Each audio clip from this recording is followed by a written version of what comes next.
Olá, gente, sejam bem-vindos a mais uma live. Estamos aqui com Naya Lopes e vou agora receber todos os nossos convidados. Estou agora acrescentando todos. Vai chegar mais gente, mas eu vou passar para as respectivas pessoas aqui presentes. Lembrando que esse é o novo ciclo do Cineclube Estação, espero que continuem conosco, que foi com curadoria do cineasta, realizador, curador e também cineclubista, fundador do Cineclube Atlântico Negro, Clementino Júnior, que já também estará aqui conosco. Eu vou passar a palavra para a nossa mediadora, Naya Lopes, que é realizadora, pesquisadora, e vai poder falar um pouco mais sobre o filme Cavalo, que temos representantes aqui, como Werner Salles, um dos diretores. Agora também temos o outro diretor, Rafael Barbosa, nossos dois diretores aqui presentes, e, claro, a Alexandre, eu não sei se eu pronunciei certo, Alexandria Constantino, que também vai falar sobre o filme, a gente só tem a agradecer. Gente, mais uma vez, obrigado pela presença, daqui a pouquinho o Clementino entra na sala, e eu também acrescento ele, eu vou me retirar por enquanto e passar a palavra para a Naya. Obrigado, Naya. Boa noite, pessoal que está assistindo, e boa noite a todo mundo que está aqui para falar sobre esse filme. Boa noite. É o Rafael, né, que entrou agora? Alô? Acho que caiu. Deve estar voltando. Tá, então vou continuando. Eu sou Natália.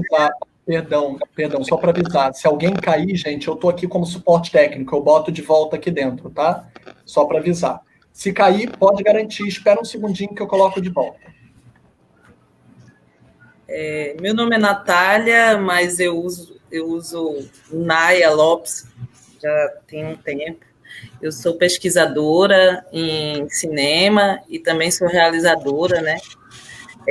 Trabalho também com educação popular há bastante tempo, com audiovisual nas periferias aqui do Recife.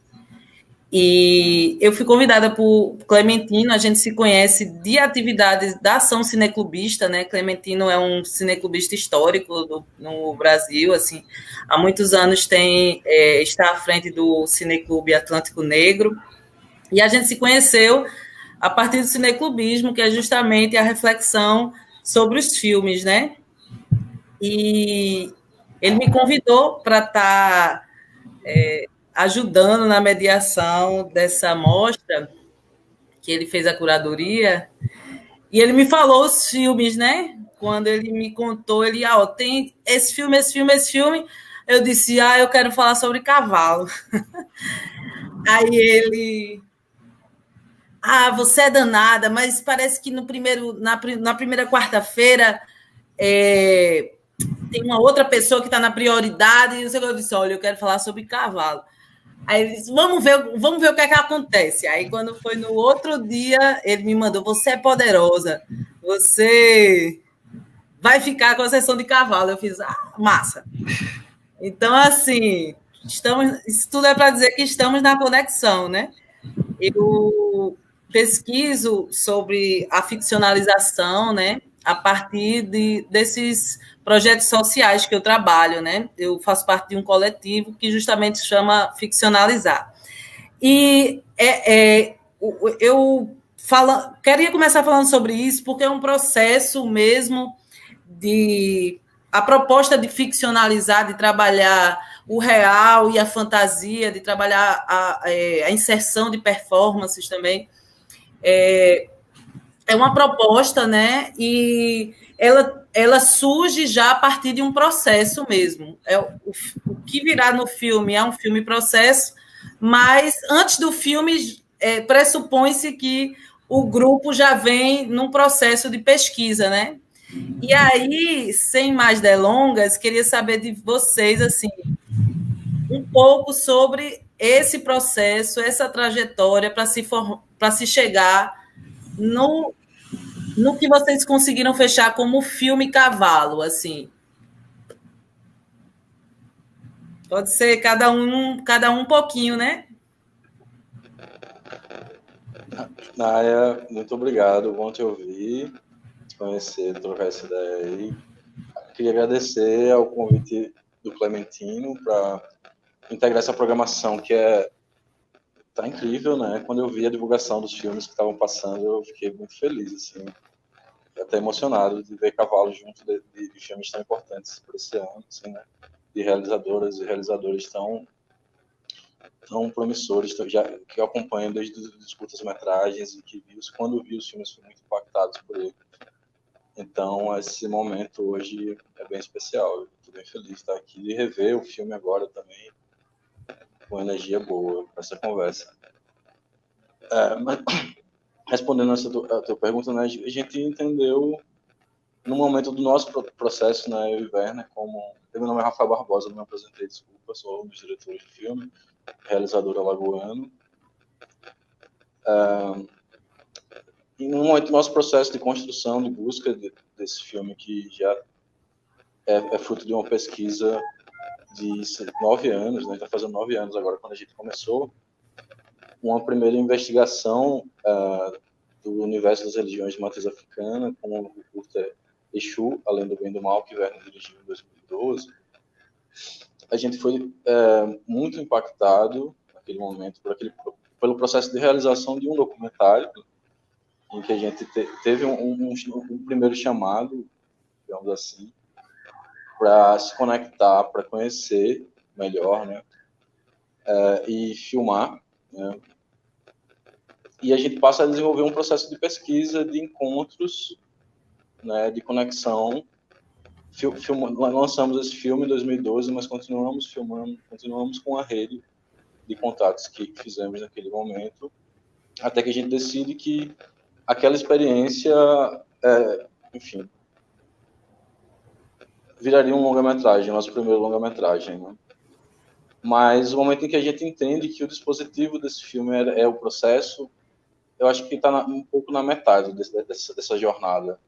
A gente passou por algumas possibilidades enquanto pensava o roteiro, de como a gente contaria essa história, porque a princípio, para nós, havia muita vontade e a inquietação de fazer uma reflexão sobre os cavalos, né? O filme surgiu para nós a partir dessa vontade de falar sobre cavalos, sobre a mediunidade, também sobre o movimento da incorporação, seja ele de forma espiritual, a partir do inconsciente, também nos interessava muito falar.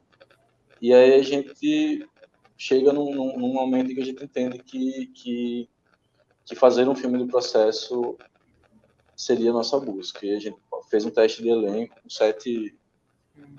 Não, na verdade, a gente selecionou 7, mas a gente fez um teste com pelo menos 20 pessoas, candidatos a entrar para esse processo, né? Selecionamos 7 pessoas e a partir daí a construção foi feita conjuntamente, né, no processo de co-criação, co-autoria, de escuta, de compreensão dessas histórias e de como essas pessoas, esses artistas, poderiam trabalhar conjuntamente num processo de criação, né, e o filme enquanto registro desse processo. A gente não tinha muita segurança, uma ideia muito fechada do que ia resultar, né? A gente se lançou num processo de uma forma bastante atenta, com buscas, com vontades, mas esse processo de fato foi se construindo enquanto acontecia e o filme registrando isso documentalmente, intervindo e também recebendo muita coisa que vinha de todas as partes. Assim, os sinais, já estávamos muito abertos aos sinais. Mas vou passar para... Falei um bocado, vou passar para a Vera também, com certeza ele pode complementar aí para ler também. Por favor. Boa noite, Naya, boa noite, Alexandre, boa noite, Rafael, boa noite a todos. Obrigado pelo convite, é um prazer a gente estar aqui exibindo um filme mais uma vez. E falar sobre o processo. Eu acredito que como documentarista, né, a gente sempre procura fazer um filme processo, né? Descobrir o filme, viver uma experiência enquanto está fazendo ele, e ele aparecer para a gente. Então, a gente cria um ambiente de situações onde a gente possa viver uma experiência real, né? E não criar uma experiência ficcional. Então, durante todo o filme, mesmo nas partes ficcionais, a gente passou por esse mesmo princípio de viver a experiência. Se a gente vivesse a experiência no set, a gente teria a experiência no filme. E assim foi feito. A gente acha que foi muito feliz, porque a gente conseguiu, com a equipe, com os personagens e com a estratégia, criar um ambiente para que isso realmente fluísse e tivesse um fluxo que foi levando todo mundo até o fim do processo, né? E depois, na montagem, a gente foi escolhendo, vendo aquilo que funcionou, o que não funcionou, o que casou.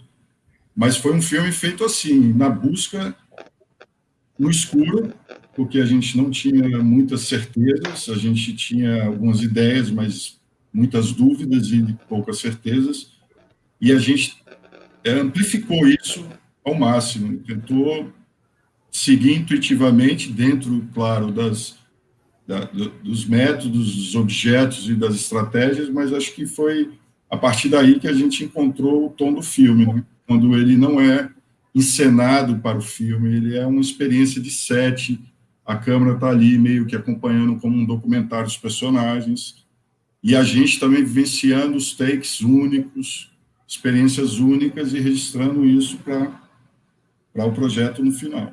Foi assim que eu enxergo o cinema, de certa forma, né? Eu acredito que o filme é feito no processo também. Eu lembro quando a gente terminou, só antes de passar para o Ale, desculpa interromper, Ale.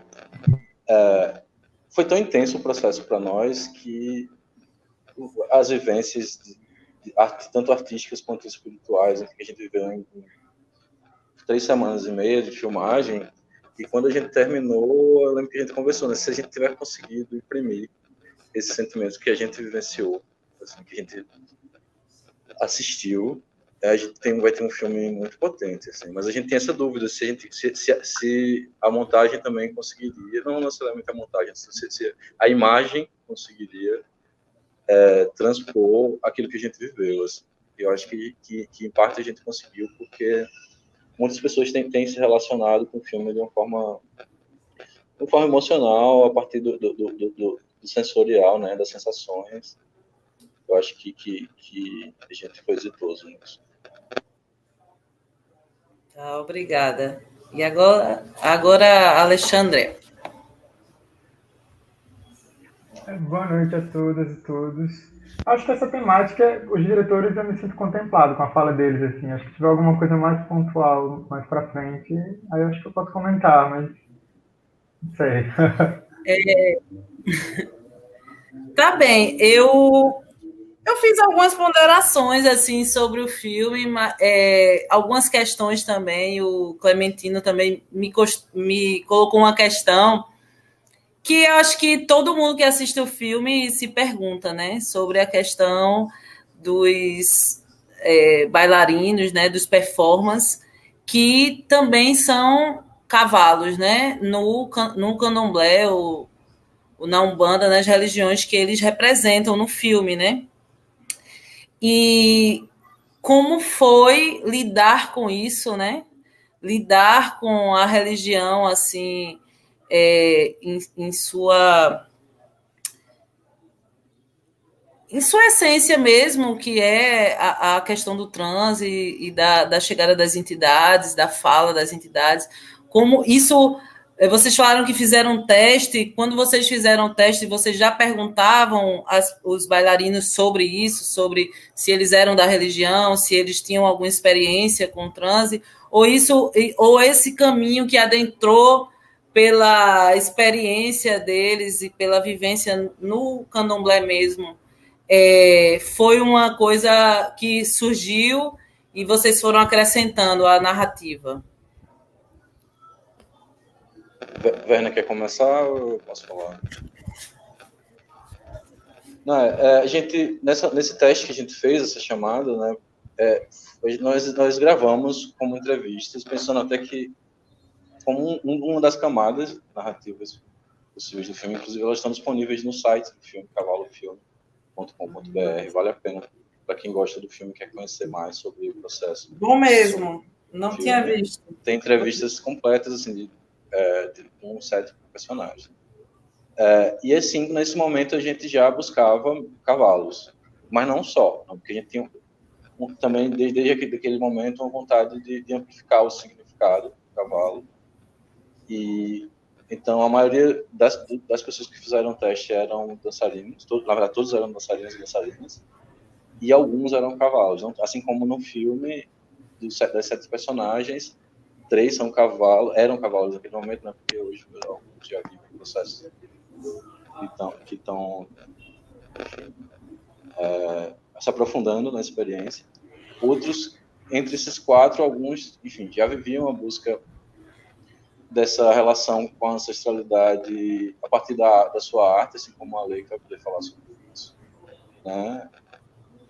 Seja outro caso também do Elvis, que é um rapper que traz isso na sua música, né? Seja a Lei que já vinha construindo espetáculos e pesquisando, pesquisa de corpo e de ancestralidade. E no caso do Joelma, também, que é colocado nesse arco do filme. Ela não tinha uma relação intensa ainda, mas tinha uma vontade. Ela manifestou isso.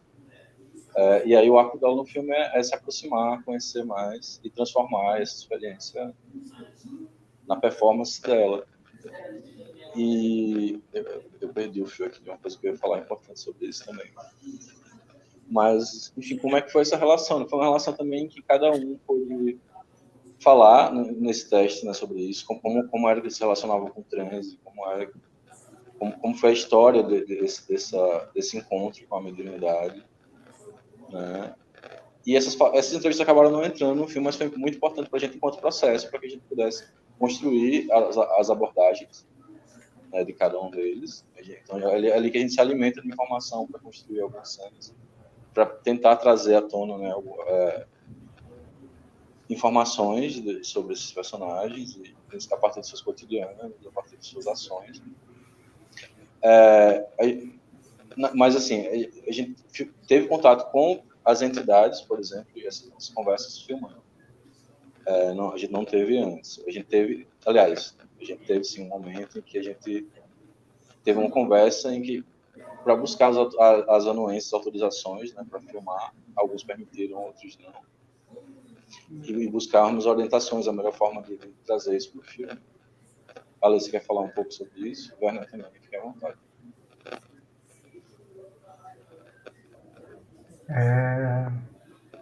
É bom estar aqui com vocês, hein? A gente acompanha, até vi que Cavi mandou um beijo, não sei se ele lembra de mim, mas a gente se conheceu no Rio, amigo de Karine. Um beijo pro pessoal que está acompanhando aqui o trabalho com a gente. É muita alegria estar aqui conversando sobre isso, porque primeiro que são corpos afros, onde de modo geral a gente está acostumado a ver esses corpos na tela da TV sendo assassinados, e aí no cavalo você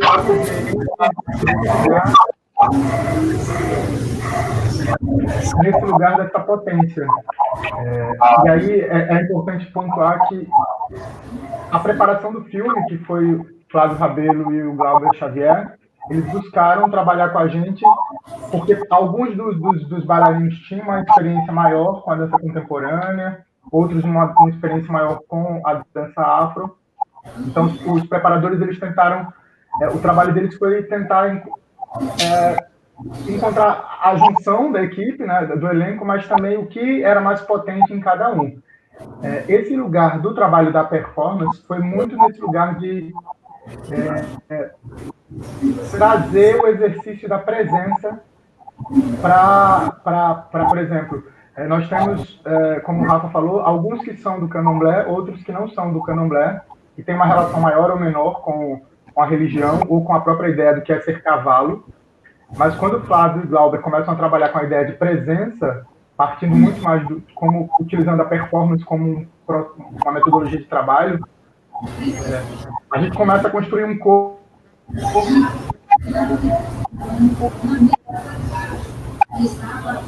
Tá cortando para mim. Pelo menos eu, particularmente, vou buscar o que está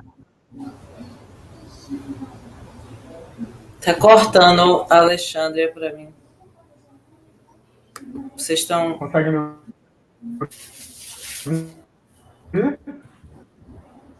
Para mim... Sim, deu uma travada, mas agora estamos ouvindo. Você agora, Werner, eu escutei bem. A Alexandria, eu perdi quando ela estava respondendo.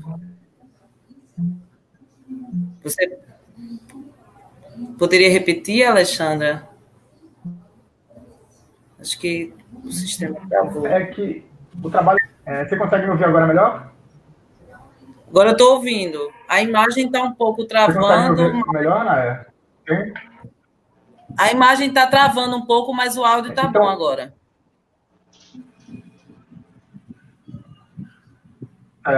Então, a ideia é que os preparadores, Flávio e Glauber, eles trabalharam para que fosse potencializado a experiência de cada um, a partir das vivências pessoais e artísticas, mas também acentuar e trazer para os que não tinham tanta experiência na dança, da ideia de presença.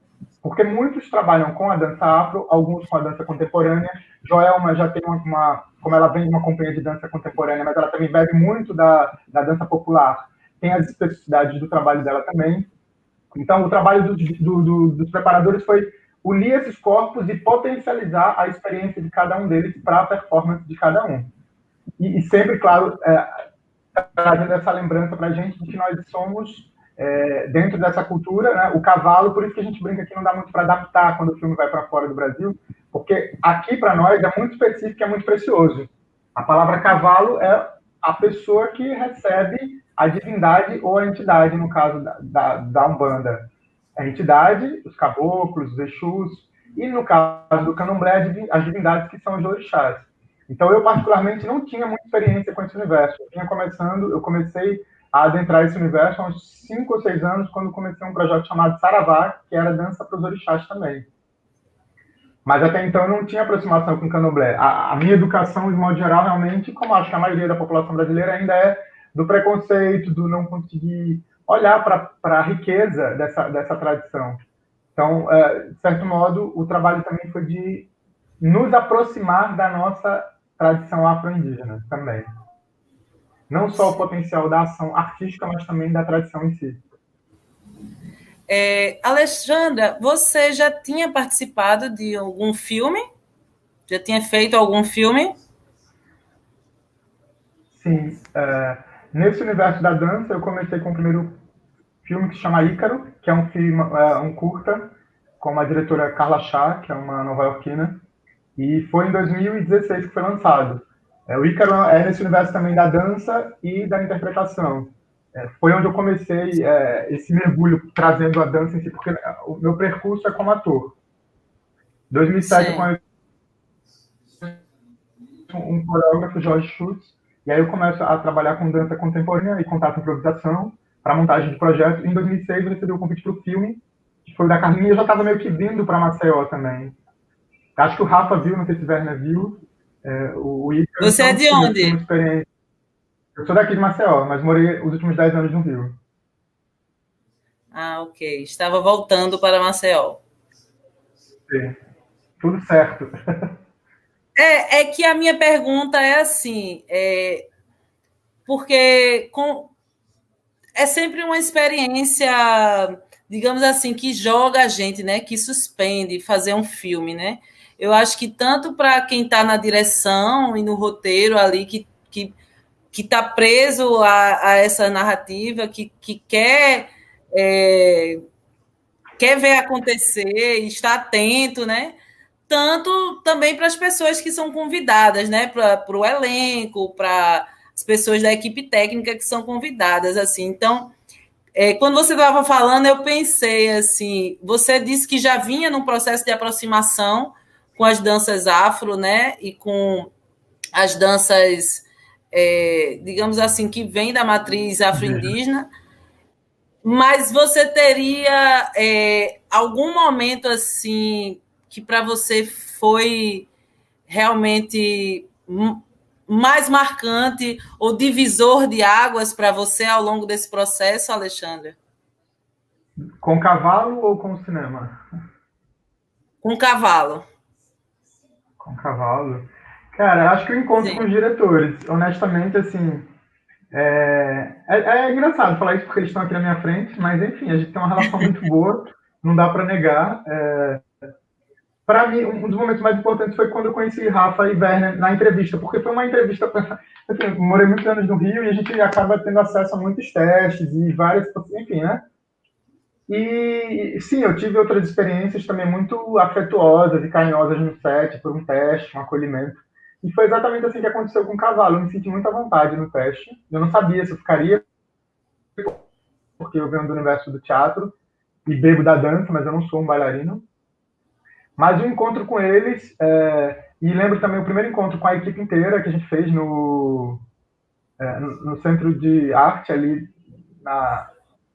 no Teatro Deodoro, também foi muito potente, porque foi um momento da gente se reconhecer enquanto coletivo, conhecer o elenco. Eu conheci algumas pessoas do elenco, outras não. A equipe eu conheci algumas pessoas também. Para mim, eu quase que assim, o primeiro encontro foi mais marcante. Assim. É claro que com o processo, conhecendo o corpo dos outros performers, intérpretes, criadores, e a gente construir o que viria a ser o filme, mesmo sem saber, porque na montagem, de certo modo, é onde Werner resolve que é o filme. Eu confesso, e também, sim, talvez tenha uma cena eu com o Lodum, que não entrou, mas é uma cena a gente na cachoeira pedindo licença para entrar numa porteira e vai parar numa cachoeira, assim, mas não entrou no filme, enfim. Tiveram alguns momentos, porque foi muita coisa, foi muito lindo. Porque não foi um processo só artístico, sabe, Naya? Foi um mergulho na nossa cidade, também no nosso estado. A gente pôde conhecer vários lugares, tanto presenciais quanto pelo próprio filme, como as pessoas que estão assistindo também podem conhecer agora Alagoas, a partir desse olhar também. Sim. Obrigada pelo depoimento. E aí a Alexandra jogou também para o Werner, né? A responsabilidade aí que ele que definia no final, na montagem. Foi assim mesmo, Werner, para você? Como é que você se defende aí dessas palavras da Alexandra? A responsabilidade não é só minha. Na verdade, o processo de montagem é um processo que passou... Eu sou co-montador do filme, começa com o João Paulo, queria até destacar que foi muito importante a presença dele, porque teve um momento que eu não pude montar o filme e ele assumiu, fez o primeiro corte do filme. Rafael também sempre presente na montagem até o fim. A montagem é um caminho difícil, realmente, ainda mais num filme um filme desse, que a gente tentou montar pelo roteiro inicial, mas depois isso não funciona, termina não funcionando, a gente tem que encontrar novas soluções. Eu sempre, até antes de Cavalo, eu sempre comparei o exercício da montagem como uma encruzilhada, porque o tempo todo você tem várias possibilidades, você tem que escolher para onde ir. Eu já brinquei de jogar Xing para montar filme, para escolher um caminho, ou ficar travado num caminho e tentar achar uma solução de outra forma. Cavalo é um filme cheio de mistérios no seu processo inteiro, na montagem foi também, e eu acho que foi interessante esse clima de mistério, como a gente estava falando de processo, porque quase ninguém sabia exatamente o filme como um todo. Os personagens não recebiam roteiros para ensaiar, não tinha, as definições eram meio que decididas antes, porém era todo mundo meio sem saber o todo, sabiam partes. E a gente também foi tocando assim. A gente entrou nesse mistério também. Tinha coisas que a gente testava, intuições, a gente acordava com ideia, vamos mudar para lá, vamos fazer na locação X. E o processo de montagem foi um processo, nunca é um processo fácil, montagem de filme, e Rafael está aqui, que acompanha comigo as montagens e assina comigo, de certa forma, as montagens. É um processo de crise total, a gente não sabe se tem um filme, você não tem certeza de nada até o filme ficar pronto, e depois que o filme está pronto, você tem menos certeza ainda, você vai tendo o feedback das pessoas e vai aí tendo uma noção do filme que você fez, né? Mas é sempre E o Cavalo, que segue um roteiro de edição, ou segue uma montagem não muito clássica, né? A gente não busca um entendimento clássico linear no filme, a gente seguiu um fluxo, um movimento e tentou trabalhar a partir daquilo que impactava a gente, emocionava. Eu lembro que uma das definições que eu e o Rafael, decisões que a gente tomou na montagem é, bicho, vamos botar aquilo que está tocando a gente, entendeu? Tem cenas que teve investimento de tempo, de dinheiro e tudo, que não entra no filme, porque a gente não sente ele, a gente tentou, inclusive tem até uma desproporcionalidade entre os personagens, isso era previsto desde o início, isso pode ter gerado até gerou um certo, eu diria um conflito das expectativas, né? Mas é doloroso esse tipo de coisa, você tem que decidir, são 7 personagens, desde o começo foi uma proposta muito difícil, né? Fazer um filme com 7 personagens é muito complicado, então, assim, e dar peso aos 7 personagens também. Então, assim, apesar de ser, a montagem é um processo doloroso, um processo de escolha, mas também de solidão, né? Porque você está ali, você tem que tomar a decisão, né? Em prol do filme, às vezes. Tentando equilibrar a ética, equilibrar a estética e tudo mais, mas, porém, você tem que tomar decisões. Um filme não pode ter 2 horas, ele tem que ter 1 hora e pouco. Enfim, acho que a gente tomou as decisões certas. Eu acredito a montagem do filme a João Paulo, a mim e ao Rafael. Somos os montadores do filme. Pode falar aí. Só destacar um pouco também o trabalho do Paulo Silva, que foi assistente de montagem e que contribuiu bastante também. Fez o primeiro corte. No primeiro momento ele foi... Alô, Rafael? Tá cortando. Assim, da mesma forma como eu perguntei para a Alexandria, se ela destaca algum momento assim desse processo, eu pergunto para vocês dois assim, quando foi que você... o Rafael falou que vocês entenderam que o filme seria um processo um pouco depois, né? Acho que o filme já tinha sido aprovado, não é isso? E que momento para vocês foi importante, assim, se deu esse revelar de como seria o filme, de como seria essa narrativa, ou de do quão vocês poderiam usar de recursos, né, da trilha sonora e também de situações, que eu entendo que algumas situações podem ter sido acrescentadas após o processo com os bailarinos, e que vocês destacam algum momento ou alguns momentos em que isso se revela para vocês, assim, e vocês entendem em comum que era aquele o caminho.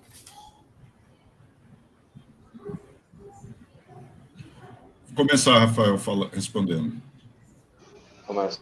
Eu acho que foi o seguinte, eu acho que quando o projeto inicia com a vontade de fazer um filme sobre cavalo e investigar a relação do médium no seu processo de incorporação. Essa é a primeira parte do nosso projeto. Eu acho que a grande plot do filme, a grande virada dentro do filme foi a gente perceber que a gente não estava falando só sobre isso, onde a gente estava falando sobre corpos, sobre corpo. E cavalo está dentro desse processo. E aí, quando a gente encontra a dança como a solução de narrativa para juntar 7 pessoas num processo, eu acho que foi a grande virada do filme. O filme, inicialmente, no primeiro tratamento do roteiro, ele não tinha dança. Ele estava falando especificamente do cavalo e seu processo de negociação com as entidades e tudo aquilo que representa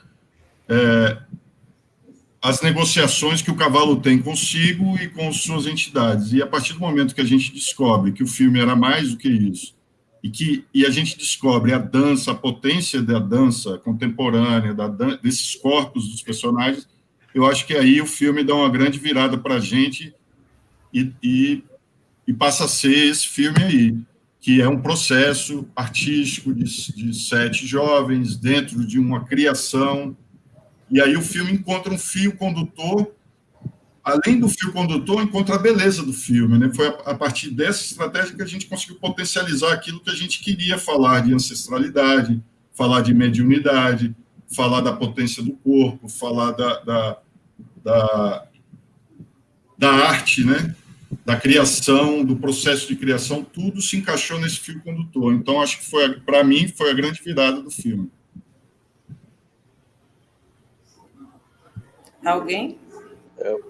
Eu posso falar um pouco também sobre esse processo, e que foi uma revelação da gente bastante gradual, assim, que veio durante esse processo das muitas pesquisas que a gente estava fazendo. Assim, e nós estávamos, enfim, pesquisando muita coisa diferente umas das outras. E nesse processo também, Werner já pensava em trazer a dança. A gente tem ali um flerte com um personagem que é o moleque namorador, que é um dançarino de frevo de Alagoas, que é uma figura super importante para a nossa história da cidade, né, de Maceió. E também, mas a gente estava fazendo um estudo, né? Chegamos a filmar uma performance com inspiração, né, nesse personagem, aí, inclusive incorporou o moleque namorador na cena no Carnaval de Maceió, que a gente filmou, e acabou não entrando no filme. Como foi que aconteceu? Eu não entendi muito bem. Vocês filmaram a cena com... Isso, a gente, do processo de pesquisa, ainda antes da pré-produção, antes do cronograma oficial, a gente fez algumas filmagens de pesquisa, já iniciando o processo. E uma delas foi no Carnaval, durante o Carnaval de Maceió, o Carnaval de Rua de Maceió, que existia uma praça chamada Moleque Namorador, que é dedicada a ele, não um parceiro do frevo negro. A gente continua essa pesquisa ainda, ela pode falar um pouco mais sobre isso. Ele dançou frevo na praça, no meio do Carnaval, caracterizado como Moleque Namorador. Esse foi um dos passos nessa pesquisa de descoberta do processo da dança. E veio o Saravá, com a lei também no processo de pesquisa, veio o Dança Anfíbia, que é um espetáculo de dança maravilhoso de Alagoas, em que Joy é uma das protagonistas. Também foi uma experiência bem forte para mim, assim, de entender as possibilidades que a dança e que a performance trazem narrativas, sabe? Como pode-se dizer tanta coisa com o corpo, assim, para mim foi uma revelação perceber, eu não tinha essa dimensão ainda, por não ter uma aproximação tão grande com a dança, ter contato com esses momentos, assim, para mim, virou uma chave, de entender, nossa, aí tem uma força que pode contribuir muito para a construção desse filme. Ok. Você falou agora de algumas referências da dança que você assistiu. Esses grupos são daí de Alagoas? Isso, ambos são aqui de Alagoas. Saravá é um espetáculo daqui. Sim. E o Dança Anfíbia é um espetáculo da Companhia dos Pés, que é uma companhia de dança brasileira super importante. E é daqui. Dizer que a escolha da dança, assim, eu também vejo como muito feliz, né, de trazer o bailarino como criador, né, e ali munido de toda essa energia, de toda essa sabedoria também, dessa memória, né, ele constrói um outro cavalo, que não é nem o cavalo que ele recebe no terreiro, e não é nem o cavalo, digamos assim, não é nem uma imitação de um cavalo, é um outro cavalo, né? É um cavalo único. E eu não tenho em algumas cenas como não pensar, não trazer referência também fílmica, né? Eu na cena da entrevista com uma das bailarinas e tal, e as cenas de palco me remetem aos os últimos filmes do Eduardo Coutinho, né? Não sei se vocês gostam, que ele investiga justamente o uso das entrevistas em contraste com as encenações, né? As encenações das histórias contadas, né? Das histórias que vocês captam, assim, queria que vocês falassem um pouco, assim, sobre algumas referências do filme, e para os três, assim, para a Alexandria também, o que é que ela trouxe de referências que ela viu que funcionou também no filme, e vocês também falarem dessas figuras, né? Dessas figuras de linguagem aí que vocês trazem para Cavalo. É muito marcante também a cena que o bailarino dança vestido de Omulu, ali e tem uma trilha sonora bem dissonante do que é a trilha que dança o orixá, né? É uma trilha que traz algumas ranhuras, né? Que traz guitarras, que traz, eu acredito que eletrônicos, assim. Queria que vocês falassem sobre essas referências que vocês juntaram no filme, né? Primeiro, o Coutinho, né? Sem dúvida. Eu acho que tanto na forma de fazer as entrevistas e se você for ver no site as entrevistas completas, você vai entender como a gente buscou também estudar o processo do Coutinho, né? De escuta como recurso para a entrevista, muito mais do que se colocar, do que procurar ouvir, né? Inclusive o modo de filmar também. E eu, particularmente, sou muito apaixonado por Moscou, né, que é um processo também de investigação, de uma construção artística, de um espetáculo, que é um filme que me impactou muito. Então, sem dúvida, a gente pensou nele. E o filme tem diversas outras referências. Assim, tem uma colagem que vai desde de Santantango, né, até o cinema contemporâneo brasileiro. A gente viu e pensou muito sobre ele, desde esse cinema mineiro, o hibridismo do cinema mineiro, com Só Sobre os Ombros, Girimunho, Esse Amor que Nos Consome, e aí vai Pinambausch, vai um monte de outras coisas nesse caldo. O Werner lembra mais aí, tem muita coisa.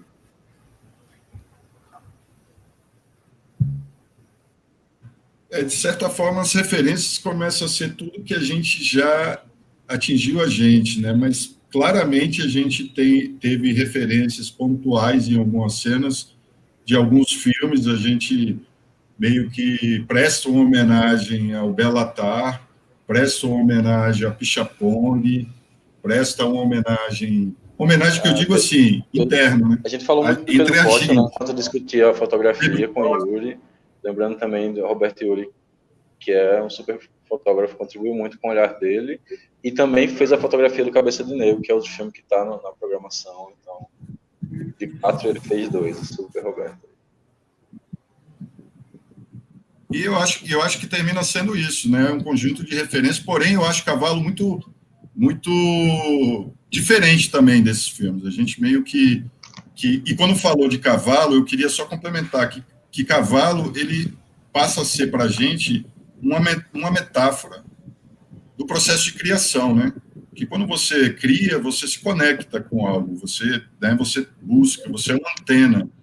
Então eu acho que a gente estava muito aberto para as referências, mas a gente estava muito aberto para o inusitado e para o novo. A gente meio que desenhou o vento, desenhou a chuva, desenhou a água, a locação, mas a gente também estava muito aberto ao processo de criação na hora, ou seja, em ser Cavalo também no momento de criação. Ouvir mais, né? Estar mais aberto para receber também a generosidade de todos, da direção de arte, dos personagens, do diretor de fotografia, assim, saber a dose de interferência, né? A gente não fez uma direção daquela de mão de ferro, onde a gente tinha obsessão por algo. A gente tinha nossos princípios era compartilhar com os outros os princípios também. Então, o diretor de fotografia veio e traz a assinatura dele. Claro que a gente compartilhou as referências, a gente fez storyboard, a gente tirou foto, foi para locações, a gente fez prévia, por exemplo, o Moleque Namorador, era uma prévia de equipamento, uma prévia de situação. A gente queria testar primeiro a câmera que a gente tinha comprado, segundo o diretor de fotografia que a gente tinha trazido o Yuri para pré, testar o Alê no processo de criação de um personagem e calhou que a gente pegou um projeto antigo que a gente tinha e falou, vamos botar esse, vamos trazer o moleque namorador para a gente no carnaval, no meio da periferia, no meio, e ver como é que a gente vai conseguir filmar isso.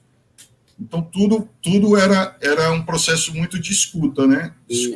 Um estudo de plano de sequência, né, também. Né? Essa sequência do carnaval a gente fez como um plano de sequência e diversas outras do filme também, né? Seja um porque era um princípio, né? O princípio de não interferir.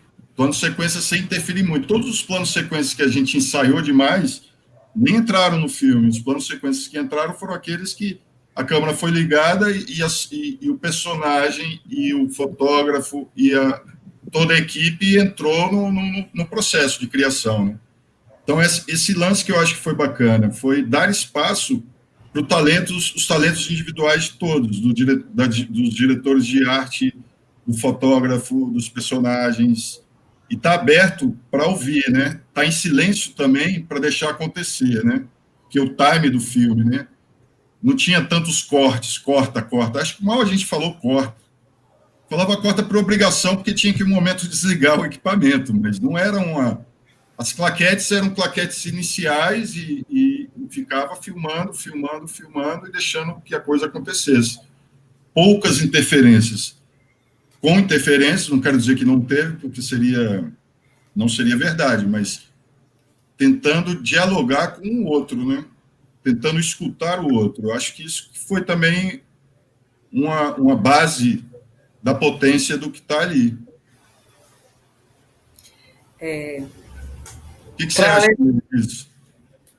Alexandre, gostaria de acrescentar também sobre referências... Contemplado. Quando eu coloco a coisa da provocação, assim, da montagem, é porque, no final das contas, alguém tem que assumir a responsa e fechar o pacote, né? Sim. Mas, sim, para mim tem algumas... Inclusive, aproveitar para mandar um beijo para a Joelma, que faz parte do elenco, que está aqui com a gente. Tem que ter. Mandar beijo para a Sara, para a Lady Ludum, para a Eves, Max, para a Balulinha. Cheiro enorme para todos vocês. Para mim, a referência forte, de modo geral, assim, eu não sei nem como é que isso chega, mas é a Pina Bausch. Porque o que ela fazia com os trabalhos, o que até hoje fazem com o trabalho dela, esse lugar da dança como presença, e aí você não sabe se é uma dança que dança para representar a vida ou se é a vida sendo representada através de uma dança. Simplesmente é Pina Bausch.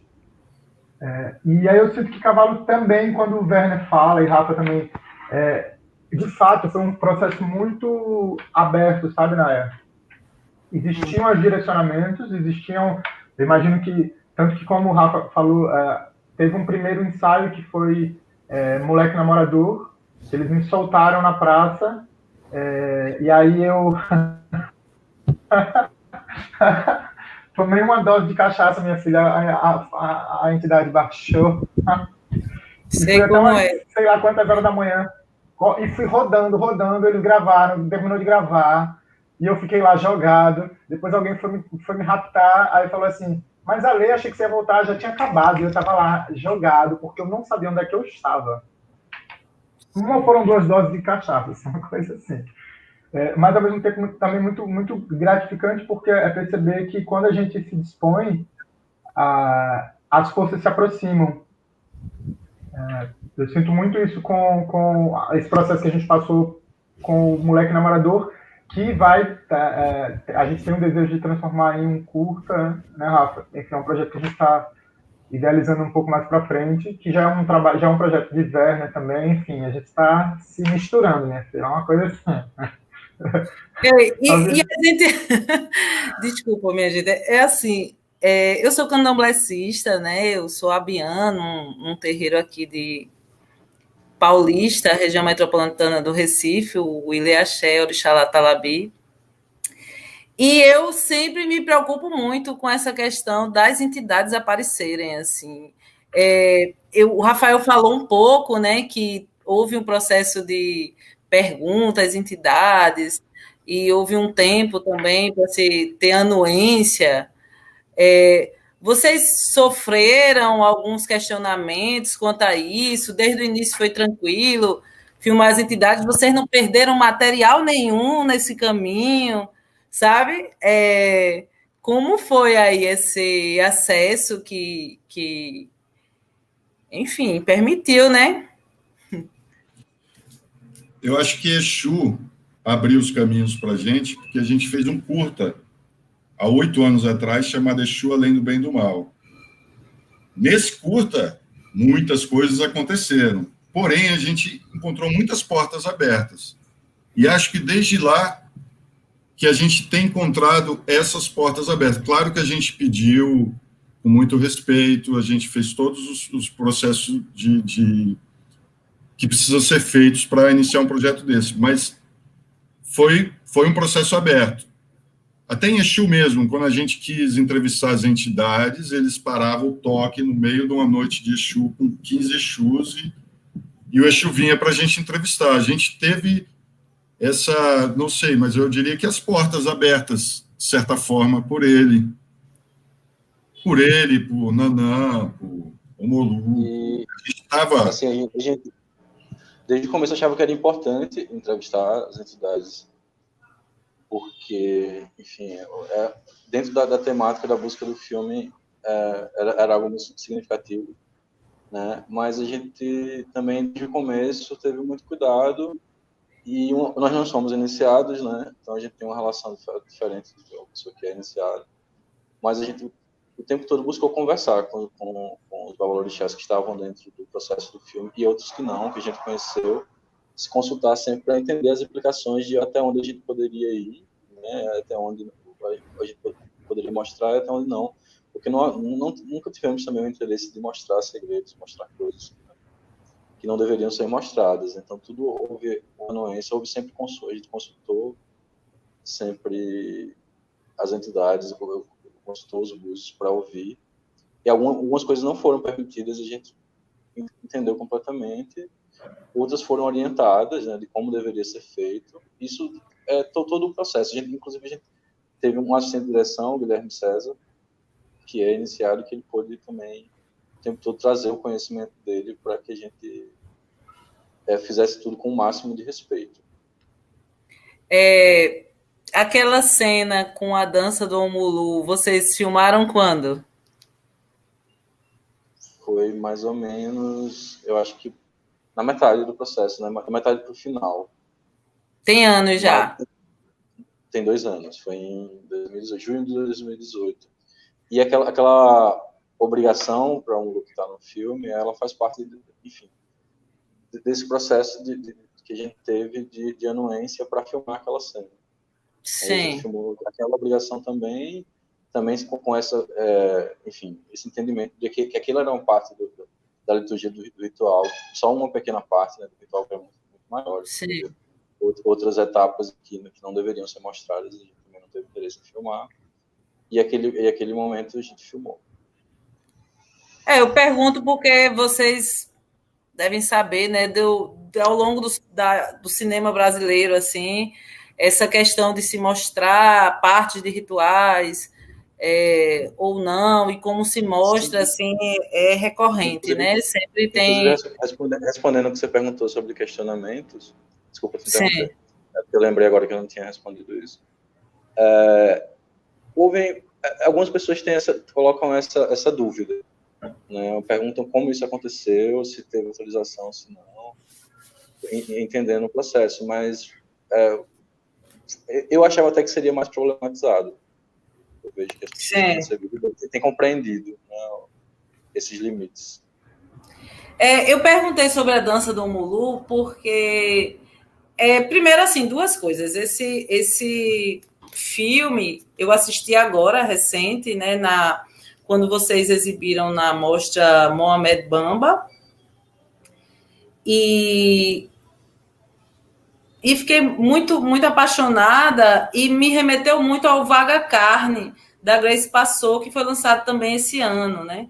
Que ela traz a questão do corpo também, muito muito mais a partir da interpretação também, mas que você vê extrapolar mesmo pelo gestual, pelo corpo dela, a questão da iluminação, da fotografia, enfim. Acho que eu vejo algumas similaridades com o filme, com o Cavalo. E, quer dizer, nessas cenas, né, específicas, principalmente do teatro, né, ali do palco, dos ensaios. E Omulu é Obaluaê, Omulu é um orixá que tem gerido esse ano, né, um ano pandêmico, um ano em que a doença se alastrou pelo mundo e que nós estamos vivendo esse isolamento que é também um recolhimento, né, para a gente renascer ou não, né? Isso aí vai depender de cada um e do que virá, né? Então, assim, me impressionou também justo a dança ser de Omulu, sabe? Por isso que eu perguntei quando vocês tinham filmado. Mas, enfim, eu sei que o filme já foi lançado no início do ano. Para finalizar, eu queria perguntar sobre o final do filme, né? Que é aquele grito que a bailarina dá depois da sua performance, e também o caminhar, né, na chuva, do outro bailarino que dança ali na chuva. Esse grito de Cavalo ecoa para onde?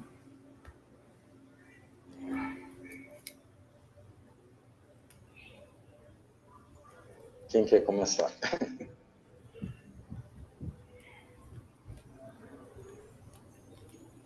O filme ele tem muitos gritos, né? Tem muitos momentos. Ele começa já com um grito forte de Olodum, ali naquela sequência inicial. Tem alguns gritos no processo de ensaios, né? De extrapolação, né? E é curioso que a gente filmou em 2018, num momento pré-eleição, né? Mas que já havia ali uma ascensão desse discurso fascista, golpista que existe hoje, enfim, racista, extremamente racista. E eu acredito que esse grito também passa por esse atravessamento, esse grito é um grito político também.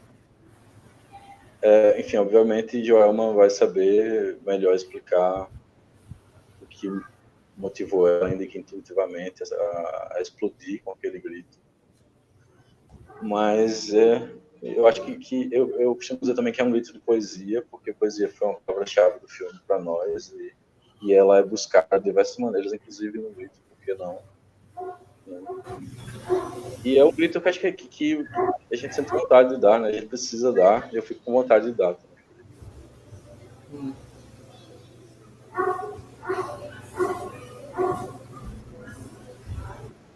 Grita aí, cara.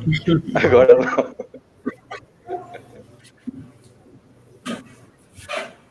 Bom, eu lembro que na montagem do filme, eu cheguei para Rafael e falei, cara, o filme tem grito o tempo todo, as pessoas vão se assustar, porque assim, tudo bem que esse grito final marca, mas se você notar, tem grito em todo momento no filme, sempre alguém grita, e tem um momento que todos gritam, que é um momento onde tem um ensaio geral e todo mundo grita muito.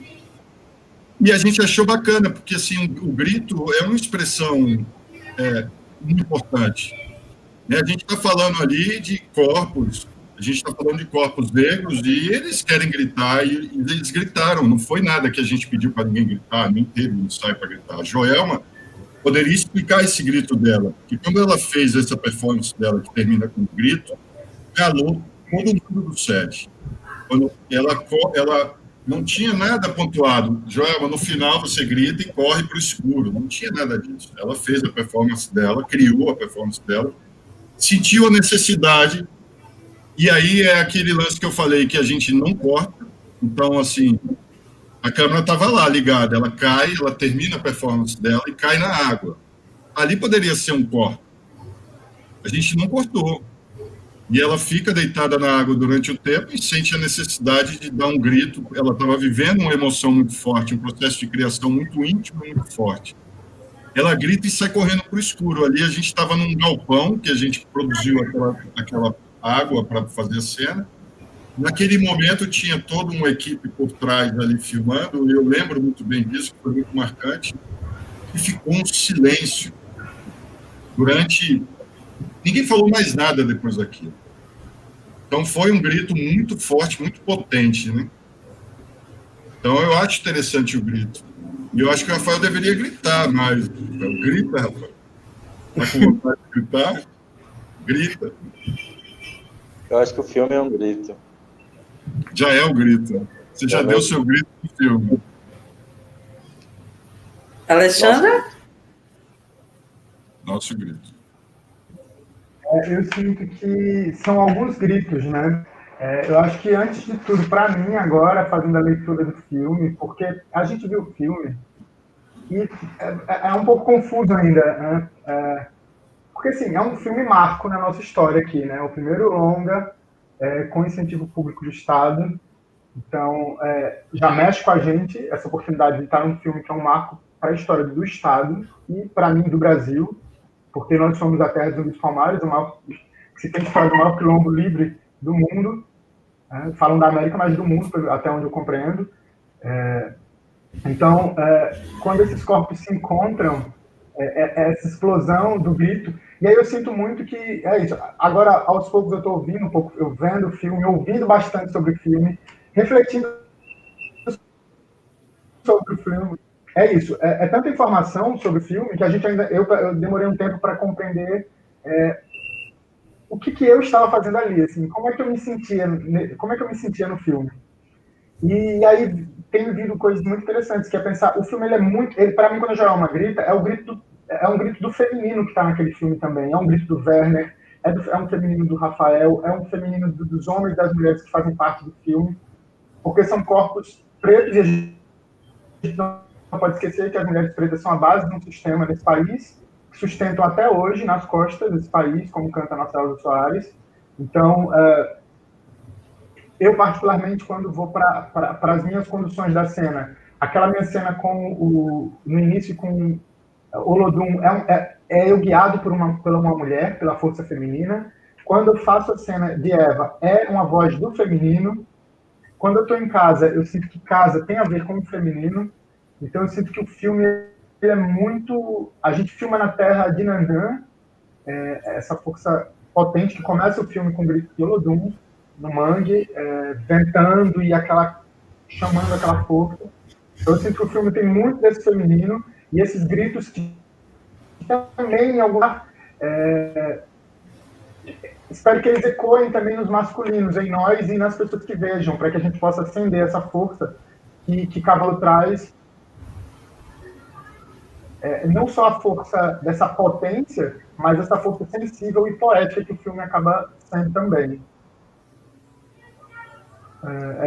Por aí que eu ouço um pouco esses gritos, sabe? É um grito desses corpos que nunca tiveram a oportunidade nesse estado de se verem na tela de um cinema em estado de potência, e hoje poderem se ver, a gente poder se ver, poder mostrar para o meu sobrinho, poder mostrar para os que virão essa força. E ao longo do processo do filme, a gente passou por algumas perdas e algumas coisas também nesse lugar do feminino. Então eu sinto que o filme ele traz muito essa força do feminino, sabe?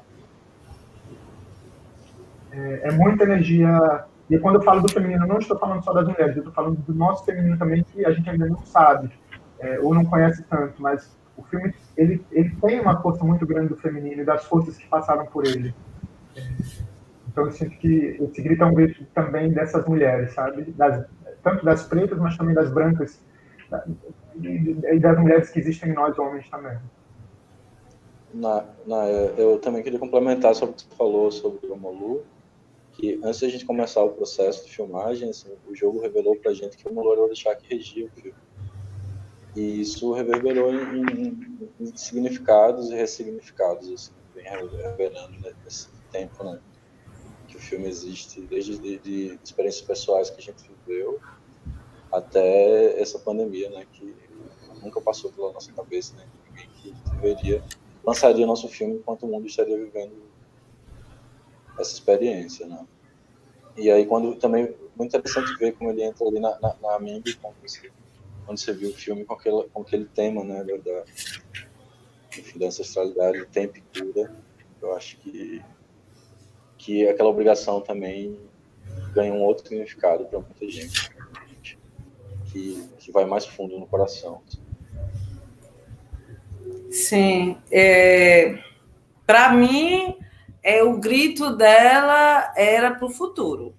O grito ali era para ressoar para um futuro, de uma mensagem assim, feminina, de uma mensagem de terra, de uma mensagem de água.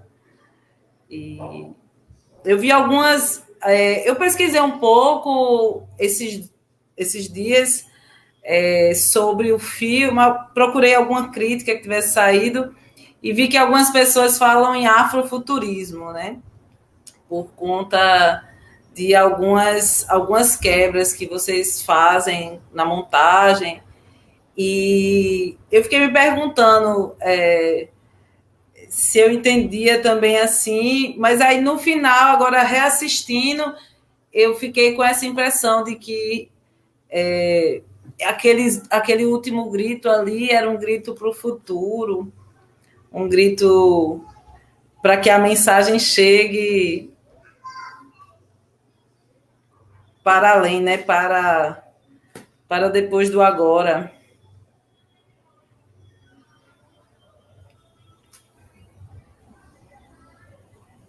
Agradecer a vocês. Estou muito feliz de conhecê-los e conhecê-la. E fiquei muito feliz com o convite de Clementino para mediar essa conversa. Foi assim, um tanto em cima da hora, mas eu acho que fluiu bem. Vocês querem colocar mais alguma coisa? Queria agradecer muito a conversa e o convite, né? Como eu falei no início, assim, fiquei muito honrado de fazer parte dessa programação em novembro, né? Que é um mês tão importante para a nossa história aqui de Alagoas, Terra de Zumbi. Trazer o filme nesse contexto junto com outros filmes tão importantes, tão incríveis, foi muito massa. Olha, eu queria dizer que aqui... Eita, desculpa, até atrapalhei, eu pensei que tinha terminado. Só deixar o recado para quem também não viu o filme ou quer rever ou quer indicar para outras pessoas. Ele vai estar passando em 7 festivais esse mês. Novembro é um mês bom para ver o filme. Então, quer saber mais informação, é só curtir a página do filme no Instagram, Cavalo Filme, ou ver no nosso site cavalofilme.com.br para ver essa programação. Muito obrigada, muito grata. Eu ia dizer que eu também me orgulho de ser da terra de Zumbi, ok? Nós somos irmãos de Quilombo. Com certeza. Bom, eu também queria agradecer e dizer que foi ótima essa sua pergunta, porque assim, a gente aprende muito sobre o filme, conversando sobre ele, e assim, essa sua colocação sobre o grito, tenho certeza que vai reverberar ainda. A gente ainda não tinha discutido sobre o grito em si. E acho bacana que o filme comece com grito, termine com grito, e a gente termine aqui também com essa questão do grito, porque eu acho que a gente tem que gritar, realmente. A gente não tem que aceitar nenhum tipo de repressão, a gente não tem que se calar. Eu acho que o filme é poético, ele é potente e ele é como um grito. Foi bacana a sua colocação, e acho que esse grito para o futuro continua reverberando aí, vai reverberar na gente. E acho que na Joelma, que está assistindo aqui, que tem muito a dizer sobre esse grito. É um grito estridente para incomodar, criar desconforto e atravessar a pele. É um grito de morte e de vida renovado pela água da cena e da lágrima. Pronto. Olha aí. Chave de ouro. Obrigada, Joelma, pela contribuição, a performance maravilhosa, muito emocionante sua performance. Não sei se o Filipe vai entrar, a gente se despeça. Axé. Boa caminhada para vocês com o cavalo. Foi um prazer. Lara Exu. Opa, gente. Oi, Filipe. Fala, Filipe. Queria parabenizar de novo, agradecer, pedir desculpas que eu só estava coordenando aqui com o Clementino, que está num outro compromisso, ia tentar chegar a tempo e não conseguiu corresponder, mas para poder também se despedir, agradecer e anunciar o próximo, que semana que vem, na quarta-feira, às 19 horas, nós teremos o Cabeça de Negro, o filme do Del Cardoso, que estreou em Tiradentes também, assim como o Cavalo, também ovacionado, muito bem recebido, ambos filmes muito calorosamente recebidos em Tiradentes. Às 19 da semana que vem, a projeção do filme, seguida logo depois de debate com o realizador e convidados, que também terá uma mediadora especialmente convidada para poder debater o filme. Mais uma vez, muito obrigado, gente. Só lembro a quem estiver assistindo para se inscrever no canal do Estação e tocar o sininho para receber as novidades. Agradecemos de novo. Vou encerrar a live, mas quem quiser se despedir aqui no grupo, só manter. Só um avisozinho final que